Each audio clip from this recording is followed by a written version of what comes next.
Have you ever been in a situation in which you had a research question that was really exciting, but you couldn't measure what you were interested in?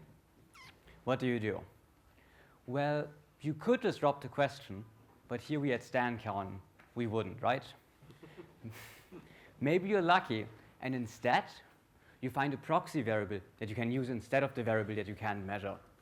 So today, I want to specifically invite you to think about a situation in which there's an outcome variable you wish to predict, but you can't measure this outcome variable. Instead, we work with an oftentimes less than perfect proxy. And the problem is that when using imperfect proxies, our predictions will tend to be skewed systematically.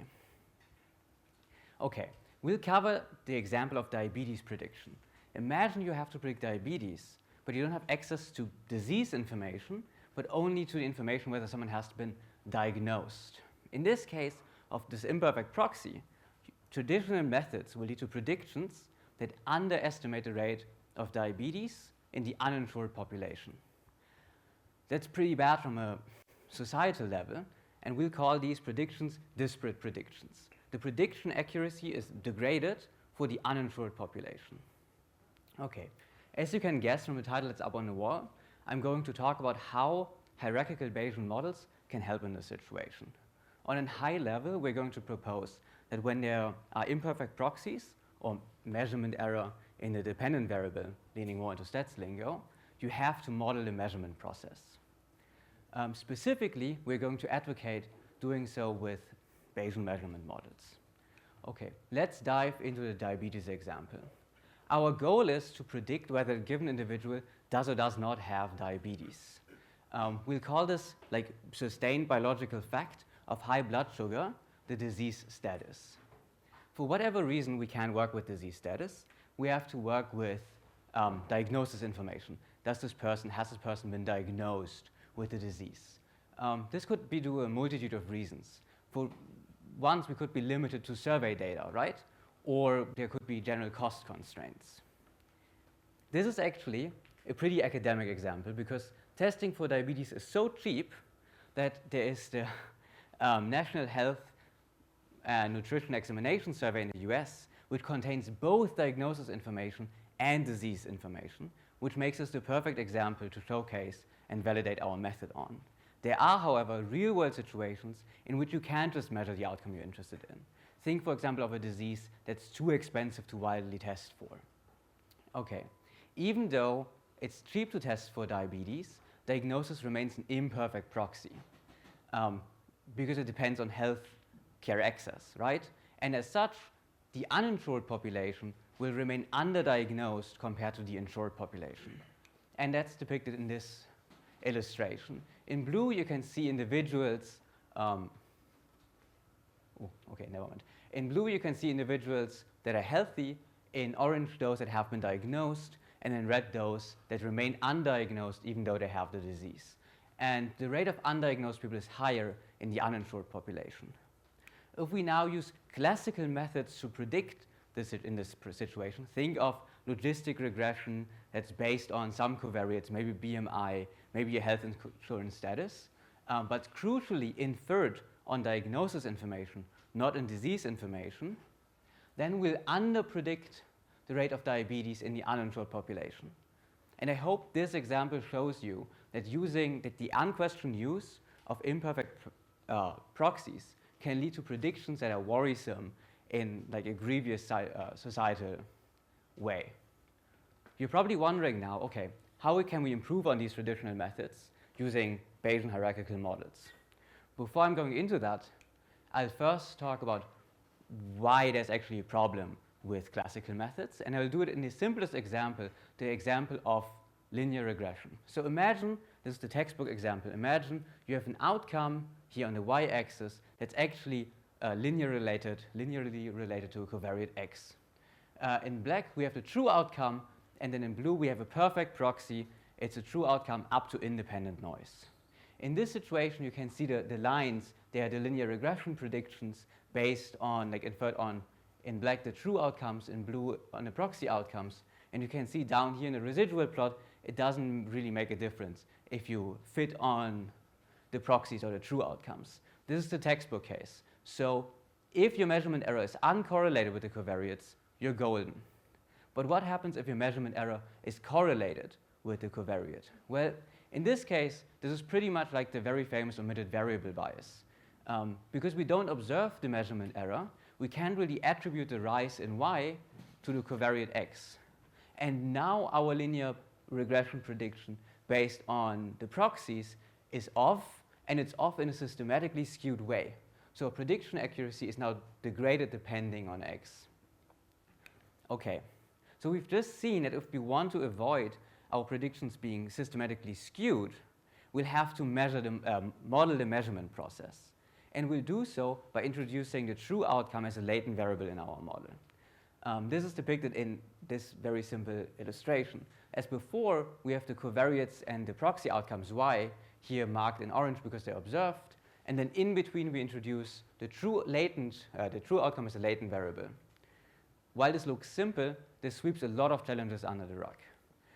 The most important is that we need domain knowledge to inform the model structure and the parameters of the measurement process. And you now reasonably might ask, is this feasible? But there are two important notes in order. First, without domain knowledge, we can't even understand the proxy as a proxy for the unobserved true outcome, right? It's only domain knowledge that makes us, or that allows us to make this judgment call that the observed outcome is similar enough to the unobserved outcome of interest. And secondly, if we use traditional methods in the hope of being agnostic about the measurement process, well, we're deceiving ourselves. We've seen this before. Even traditional methods make implicit assumptions. Linear regression, for example, relies on the assumption of the measurement error being uncorrelated with x. So in a sense, there's no way around modeling the measurement process. The key difference is that with measurement models, we make them transparent, whereas in classical methods, they too often remain opaque. So, okay. You might now also see the benefit of using Bayesian methods. If there's uncertainty about the measurement process, we can incorporate this uncertainty in terms of priors. And this way propagate the uncertainty into our predictions.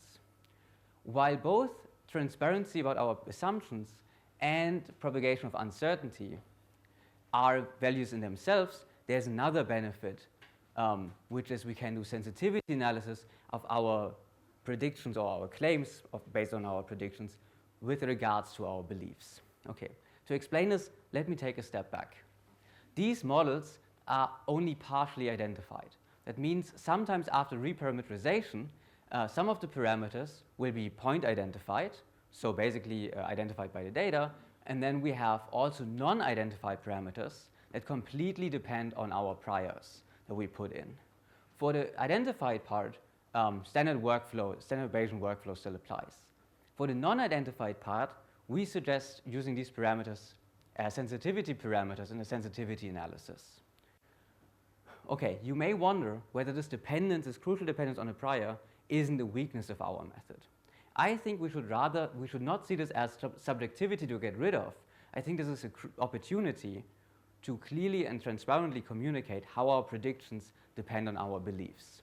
If our beliefs come in the form of established research, well, then the use of this knowledge in form of priors should remain largely unquestioned.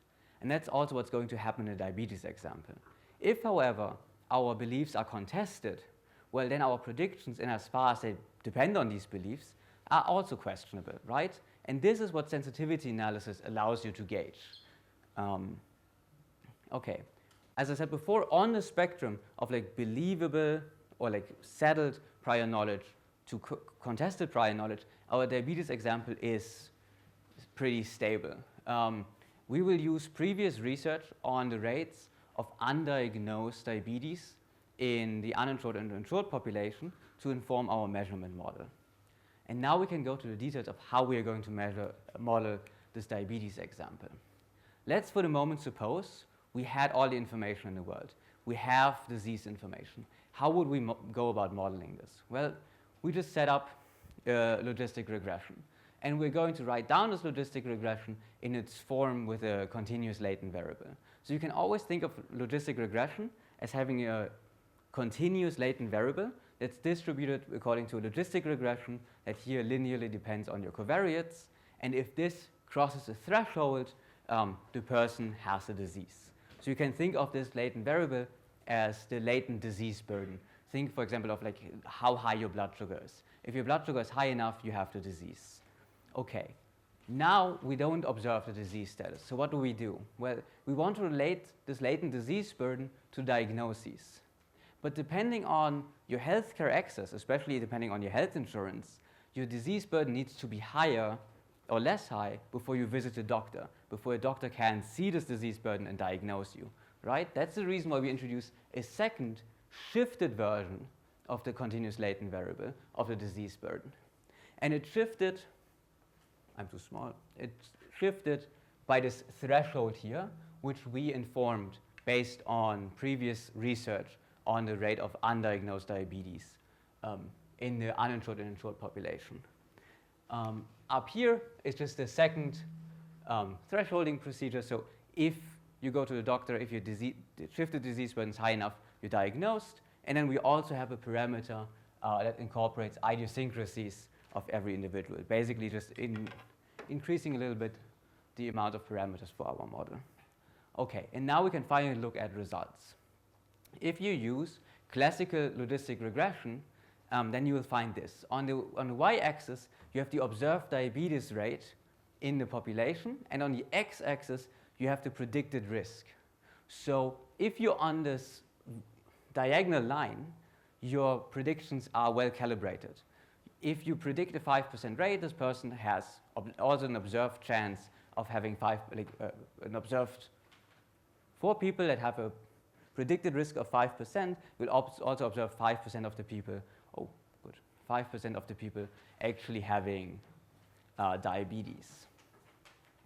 But what you can see is that for both the insured and in the uninsured population, you underpredict the rate of diabetes. And most importantly, you even more so underpredict the risk for people in the uninsured population. So there are disparate predictions. And this is actually societally relevant, right? If you underpredict the risk of diabetes in the uninsured, these are already the more vulnerable people. So our predictions here might lead to very, very bad societal consequences. The downstream decisions might end up being unfair. Now we come to the situation of our measurement model. Once we introduce, based on domain knowledge, this idea that there's a difference between being diagnosed and having the disease, and if we use prior research to inform the model parameters, then we can come up with predictions that are pretty much well calibrated. So for both groups, the predicted risk seems to match the observed rate of diabetes in the population, and most importantly, the uninsured population is not disadvantaged by these predictions. And that's the general takeaway I want you to get from the talk. If you use imperfect proxies, you run a risk of getting skewed predictions if you don't model the measurement process. So we advocate for using measurement models and making the assumptions that you believe are true about the measurement process transparent. And then in a best case, this can motivate researchers to garner the necessary prior knowledge to make proxies valid, or to reflect on the limits of what can be said with the data at hand. Okay, thank you for listening. This research was joint work with Andrew Gelman and Philip Greengard. And if you're curious, we also have a paper that you can have a look at. Thank you.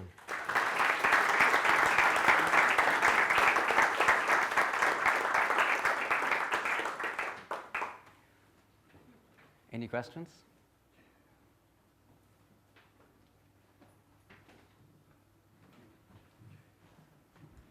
Yeah. I have one question. How did you know what direction the measurement error model was going in here? What do you mean with in which direction?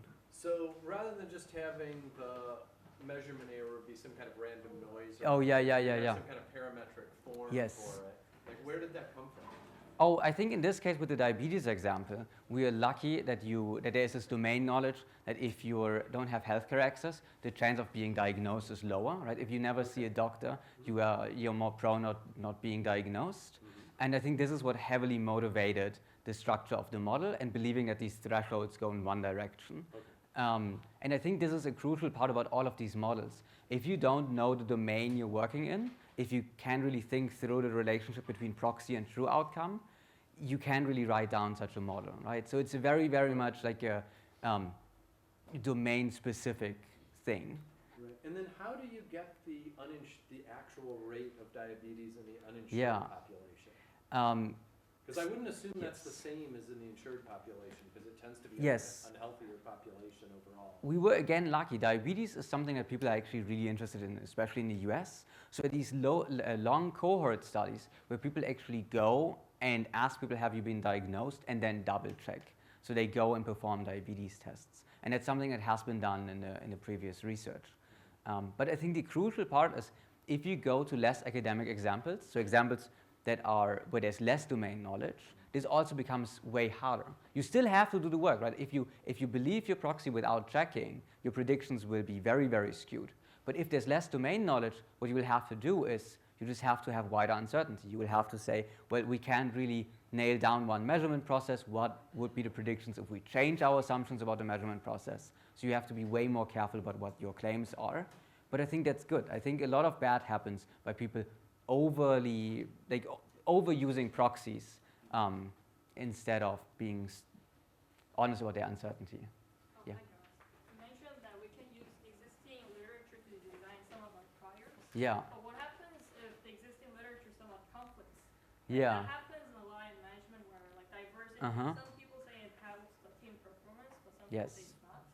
Is there any way to I think the cool thing is with the sensitivity analysis, what I would do is use both priors, see what the predictions are, and then comment on that, right? If your claims are robust to this choice of prior, you're golden. You can just say, oh, no matter what you believe about these parameters or about the model structure, you get the same result. But if your predictions and your conclusions, if they separate depending on which part of the literature you focus on, well, then more research has to be done to settle on this domain knowledge, right? Then we just cannot use these proxies at the moment. At least that would be my perspective. So can I understand that as you're calibrating against the predictive situations? I would say the other way around. You make predictions and then you see how they vary if you vary your beliefs within the range of what people actually believe about the measurement process. And then if the predictions change, you know that you cannot yet with certainty make your claims. Thank you all for listening. Thank you.